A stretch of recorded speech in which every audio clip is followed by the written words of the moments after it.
The taste of copper hit my tongue first. Warm, metallic, sickening. I didn't even think. I just bit down. I sank my teeth into his arm as hard as I could, feeling the muscle under his sleeve give way. Above me, the rough, itchy wool of his ski mask scratched against my cheek. He smelled like stale sweat and something cold. He was dragging me toward the heavy shadows of those bushes. His arms clamped across my chest like iron bars. If I hadn't tasted his blood in that second, I wouldn't be here. I would have just disappeared into those trees before the school bell even rang.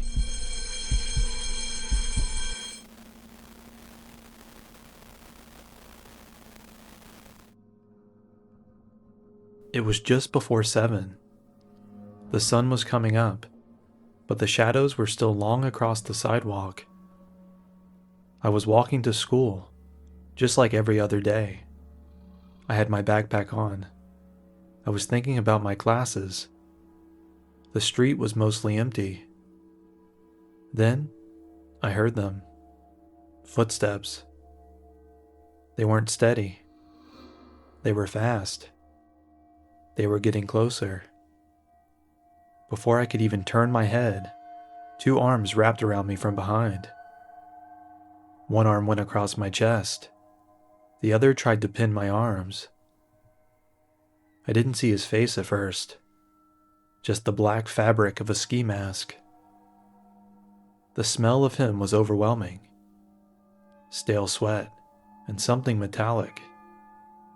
He didn't say a word. He just started dragging me toward the bushes near the edge of the path. Everything they tell you about fight or flight is true. My brain just shut off and my body took over. I couldn't get my arms free, so I did the only thing I could. I leaned my head back and then lunged forward, sinking my teeth into his forearm. I bit down as hard as I could. I tasted copper. He let out a muffled yelp, and his grip loosened just an inch. That was all I needed. I didn't look back. I didn't check to see if he was following. I just ran. My lungs felt like they were on fire. I didn't stop until I saw the school doors. I told my teachers. They called the police. We went back to the spot later. We found the scuff marks in the dirt where he had tried to pull me. The cameras from a nearby shop showed him.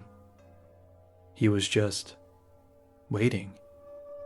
He had been following my path, timed perfectly for when the street was empty. I don't walk that way anymore. Sometimes, when I'm eating or I taste something metallic, my jaw locks up. I can still feel the texture of that mask against my cheek. He's still out there somewhere, probably with 2 circular scars on his arm.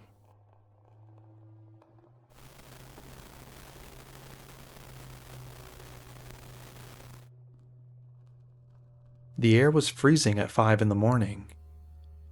I was alone in the stand. That's how it usually is. Just me, the smell of roasted beans, and the hum of the espresso machine. The sky was still that deep, bruised purple before dawn. It's a quiet time. Too quiet. A dark truck pulled up to the window. I didn't think twice about it. I've seen thousands of trucks. The driver leaned out. He didn't look like a monster. He looked like a regular guy. But he was big. Massive. He handed me a $5 bill and asked for change. I turned to the register. I counted out 5 ones. When I reached back out to hand them to him, the world shifted. He didn't take the money. Instead, his hand clamped onto my wrist. His grip was like iron.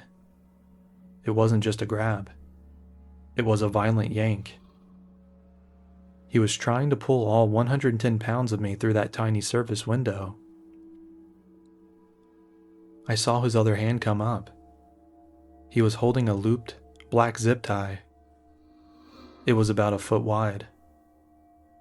He lunged out his truck door, twisting his body, trying to throw that loop over my head.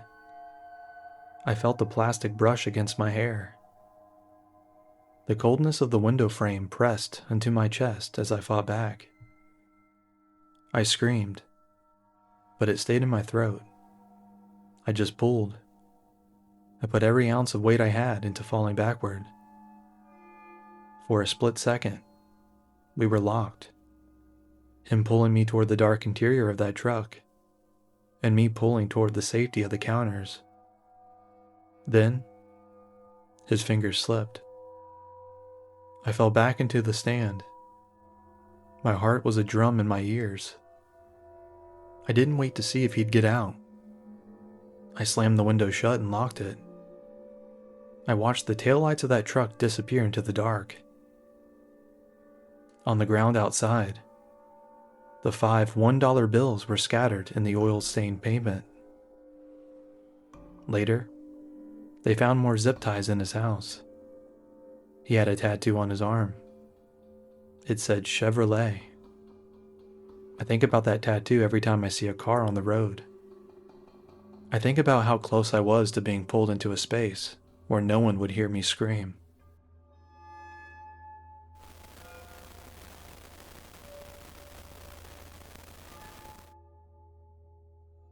It was a Friday night. Me and my friend were just walking near the I-80 overpass. It was late, almost 11, but there were still streetlights. We felt safe because there were 2 of us. We were laughing about something stupid when a man stepped out from the shadows of the concrete pillars. He didn't look right. He was hovering. He moved towards us, and before I could even process that he was a threat, he reached out. He grabbed my wrist. It wasn't a, "Hey, excuse me" grab. It was a, "You're coming with me" grab. He started pulling me toward the darkness under the bridge. My friend didn't run. She started hitting him. I started kicking.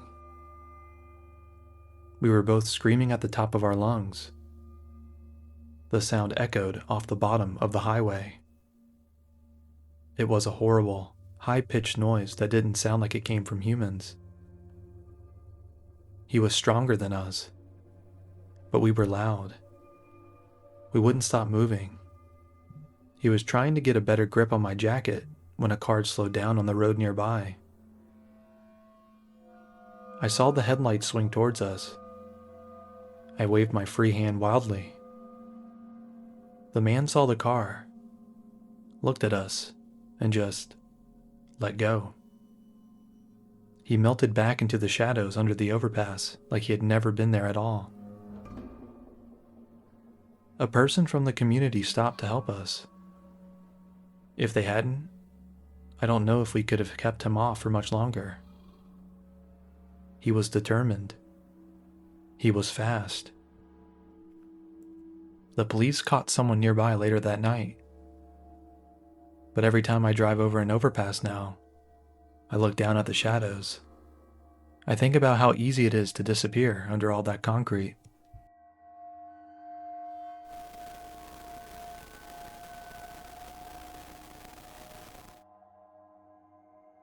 I was just sitting outside.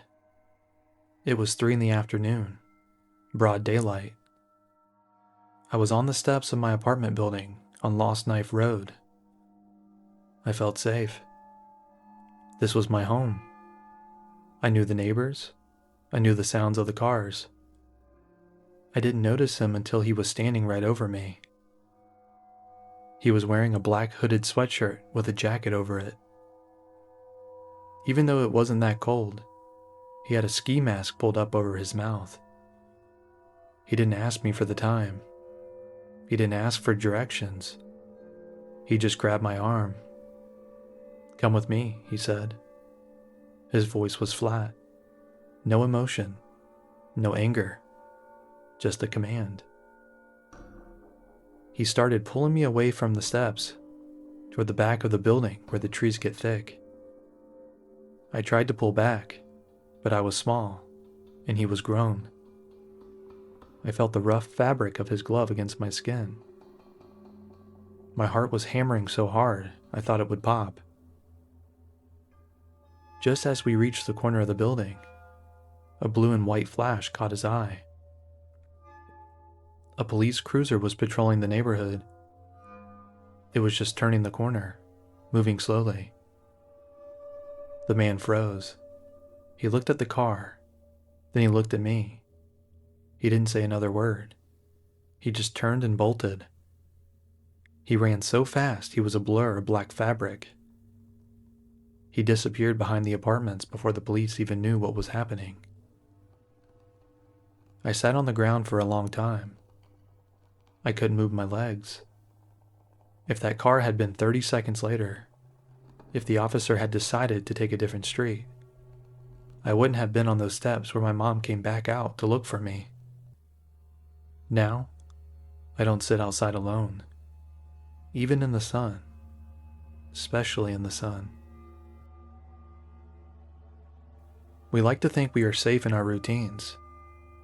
We think that because it's daytime, or because we're with a friend, or because we're at work, that the world is a kind place. But there are people who spend their lives looking for those 3 seconds where you aren't paying attention.